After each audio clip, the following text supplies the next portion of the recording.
What's going on, my little Campbell soup eating motherfuckers? I can see you guys after the downturn. You put down that can, I'm gonna kill you. I think if you just do that to somebody in an alley, he'll fucking drop his food and run.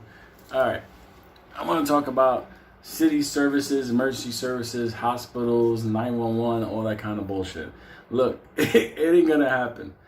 Let me just tell you something very clear. When the balloon pops and the economic downturn starts to unwind and everything starts to happen, I can tell you firsthand experience, you're better off not living in the city. Now, I'm in the city right now, whatever, I'm getting some medical treatment, so I have to kind of be tied to the city in that capacity, just because I need that type of care, and you're not going to get that in rural settings. But that being said, I already have plans in case things get crazy like last summer. All you people in New York, chime in and tell me how wild it became last summer. It became wild. You saw things happening in New York City with people like, oh shit, get in the car and let's go. Well, you know, hundreds of thousands, a million people, where are you gonna go to? You gotta have plans for that. But anyway, I'm just jumping ahead, but chime in and remember last summer? How it was? Riots is erupting and protests and looting and all kinds of stuff.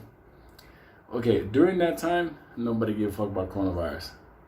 Let me tell you something. It was just whatever. So, the reason I'm making this video, emergency service, whatever, is that A, don't be a half a Karen. 911, they're making noise outside my building. No, they're burning your fucking building.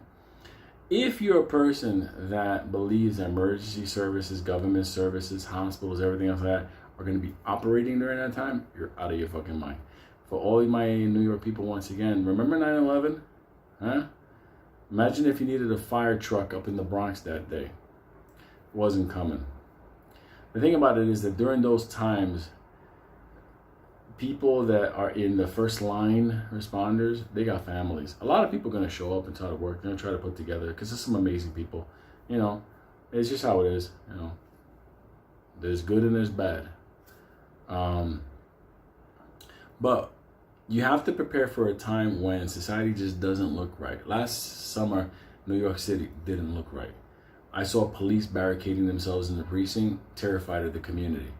Like, that was like some... Well, I saw that in the 70s, so that's to let you know what kind of economic situation we were back then. But I saw that last summer, and it was something that was like, wow. You know, when I was a kid, I was always told that, you know, the reality is that the streets run the streets. We're just allowing them to patrol it. So the reality is that one day, it's like that. So one thing I want to tell you, this is going to be a short video. I probably didn't want to even put this one out there. But during the economic downturn, this is not the collapse. Economic downturn and collapse are two different things. When you talk about economic collapse, that's a different set of videos. Because you can have an economic downturn that's scary, crazy, whatever, like what we have with coronavirus. But guess what? A year or so later, everybody's out there dancing, and it's okay. Downturns happen. 2008 happened. So, you know, it's just society's a little bit more crazier now, okay? So one thing I wanted to say to you is that in the event that we have an economic downturn, if you're a person that needs, you know, certain medical treatments and, you know, society to be operating in a certain way, you got to make contingency plans for society not working the way you think it's going to work. Because a lot of things could happen depending on the level of the economic downturn. Like when, let's say, cops don't get paychecks, do you really think they're gonna be called up to a riot? I mean, they'll do it probably for the first week or two, but at the end of the day, they're not gonna leave their families at home that way. You may say, but how is that possible? Simple. A lot of municipalities are gonna go broke during a downturn. Okay, that's just how it's gonna go. So you have to be in your brain understanding that when that stuff happens, like in Argentina, try calling 911. But my grandmother needs an oxygen tank. Nobody was picking up the phone. The fucking phone didn't even work. Okay? Do you really think people in the phone company were there or were they in the street trying to get their money from the bank? People were literally trying to rip off the gates of the banks. So this is like a little thing. An economic downturn could be a disruption for a week or 2 or 3 or a month, and then everything kind of stabilizes. And if we have the proper guidance out of the darkness, and that's not just out of DC. I believe that DC is gone. It's gone. So state, local, that's at that level. That's the way we're designed to operate. When things go bad, we go small. We build back, but not build back better. I'm not into that shit. For all you know, what do you mean a little better? Google it. I'm not part of that. Okay. So please understand, if you have family, parents that need certain nursing care or whatever, kids that have special needs, or any of those kind of things that you're basically relying on some type of service in order to have your quality of life now or keep somebody alive, you have to make contingency plans for that. You don't have the time to do it when things go bad. Plan for it, because city services, state services, county services, state services, whatever, those things are going to be interrupted. Just pretend it's almost like a tornado comes and they're going to be busy with other things. Okay.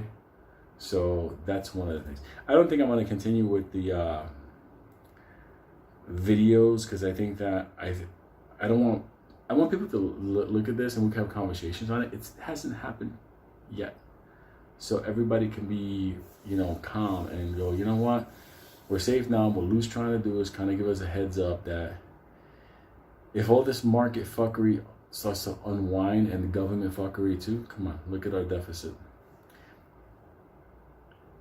You already have it in your head. And normally the people that are right now in the AMC, to the moon, yeah, fuck it. Well, guess what?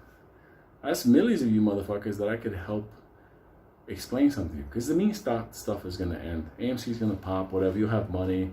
I know, cocaine, strippers, everything. And I plan to have a great time as well. This and other couple of positions and stuff like that. And take care of stuff. I set myself up in certain ways. But I just want to make sure that you guys understand that with good times come bad times. 7 lean years, 7 fat years, 7 lean years, 7 fat years. It's in the Bible. Team Jesus. So understand that. I'm just giving you my, quick overview to help so many people understand what the economic downturn, not collapse.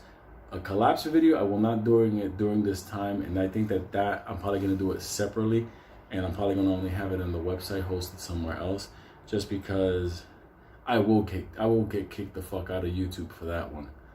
I mean, it's a touch and go situation now with that stuff, because I'm not, one of the super chatters. Whatever, you guys do whatever you want to do. If by now I think everybody's kind of like chosen their path. I'm like, research everything. If you want to follow somebody, do whatever. You do what you gotta do. God bless you. I mean, I have one guy, I'm not gonna say name it. Me and him were fucking telling each other, fuck you, motherfucker. No, we fuck you. And now at the end of the day, we're cool. We're talking to each other. You know why? Because at the end of the day, you cannot hear me and think I got an ulterior motive in this. I don't. I'm not trying to charge money on whatever. I'm trying to give information out there to help people move forward. Listen, guys, I'm 50 years old. With the fucking shit I've been through in my life and the fucking kind of way that I live, let's say I get to 60. So let's say I got 10 years, okay? So in those 10 fucking years, one, I don't give a fuck about anything. I don't fear fucking nothing. I've always lived my life as a good fucking person. So at the end of the day, I have nothing to fear moving forward. And I could chip teeth. So he understands all I want to do is protect people. I want to see people happy. I want to see people be safe and protect everything. And you take the experience of what you have in your life, just like if you're an experienced driver, you warn people about, let's say, certain ice conditions on the road, certain turns, certain hours. You just do that because you just don't want people to suffer. That's my thing here. So the reason I said Loot versus Wall Street, I think a lot of the problems that we're currently having are obviously came out of years of Wall Street doing whatever. And you know what? I'm not going to be a hypocrite. I was down there also. So I'm part of the problem until I understood the greater scope of what was going on. And I think one time, let's just put it this way. When you're young, and there's money, you could help bring down the country you live in and not even know you're doing it. So I just leave it at that.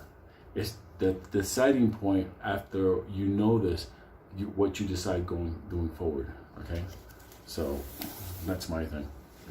So this is not the economic collapse, people.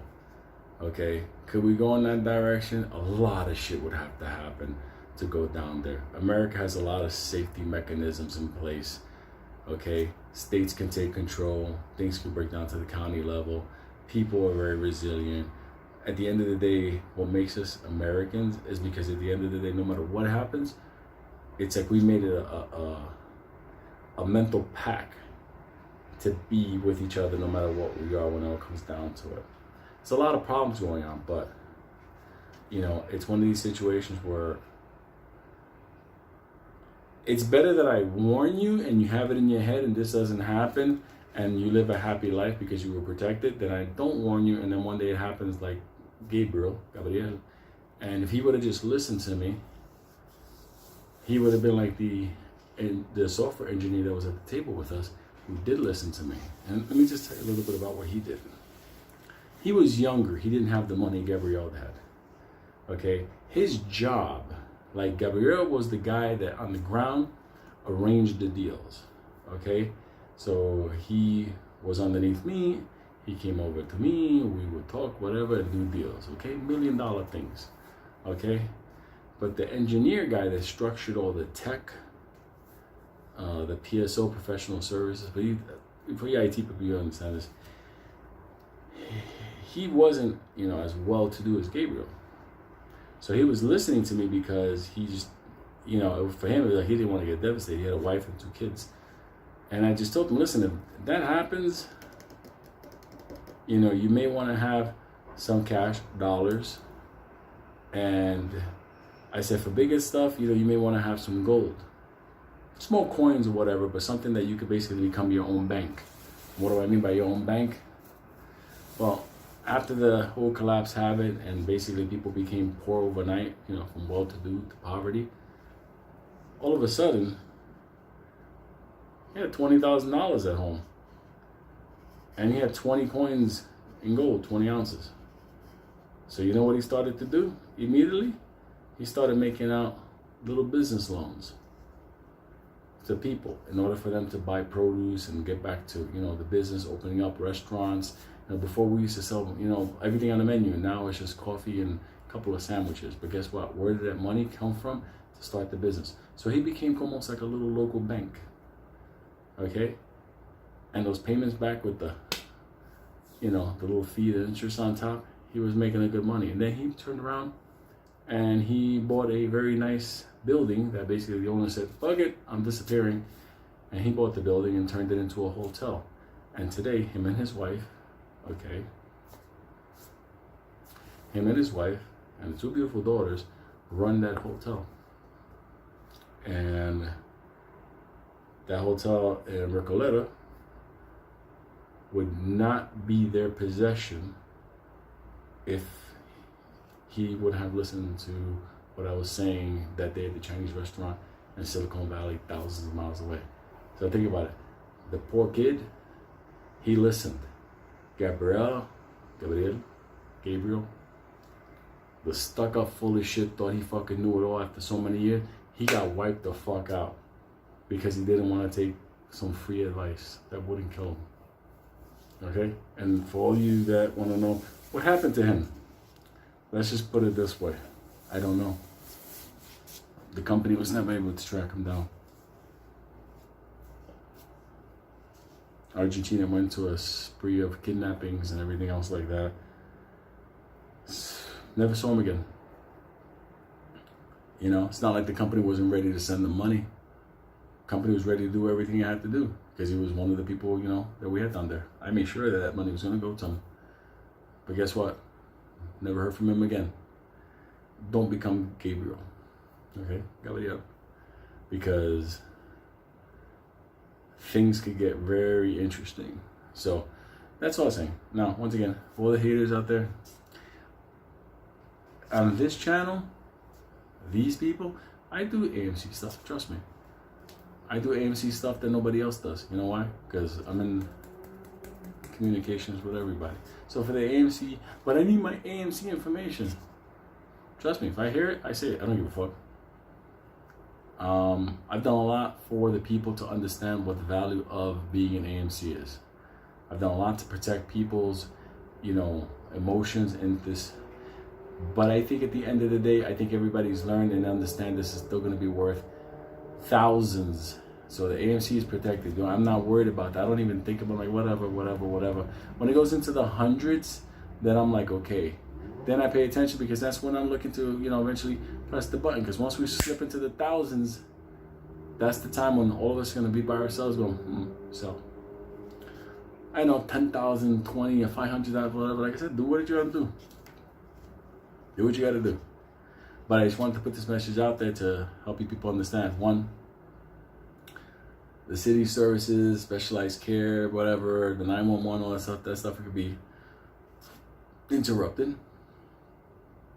And you have to have plans to deal with that. So it's better to deal with it now, like Texas. Winter's coming again. Look at what's going on with the power grid. Are you preparing? Think about that. How are you going to keep your family warm this winter in case that happens? You have to, these things you have to do them because at the end of the day, nothing might happen. But if it happens, could you imagine going through that again? People dying of hypothermia in Texas? Wow. What a couple of sleeping bags could have done for a couple of families. So, love you, motherfuckers. Love you, motherfuckers. Listen, not for nothing. I totally like to smoke and get in a sleeping bag, straight boys. I actually had a friend that used to do that. He used to get high like a lunatic and get inside of a sleeping bag, and he would think that he was like a caterpillar. He was on the ground, moving like a freaking worm. I don't even know where that came from, but for some reason, it's just like he liked being all cocooned up. It's fucking weird. It's probably a sundog guy. Alright, motherfuckers. I'll probably do 1 or 2 more. So, that made me crack up. Can we come back?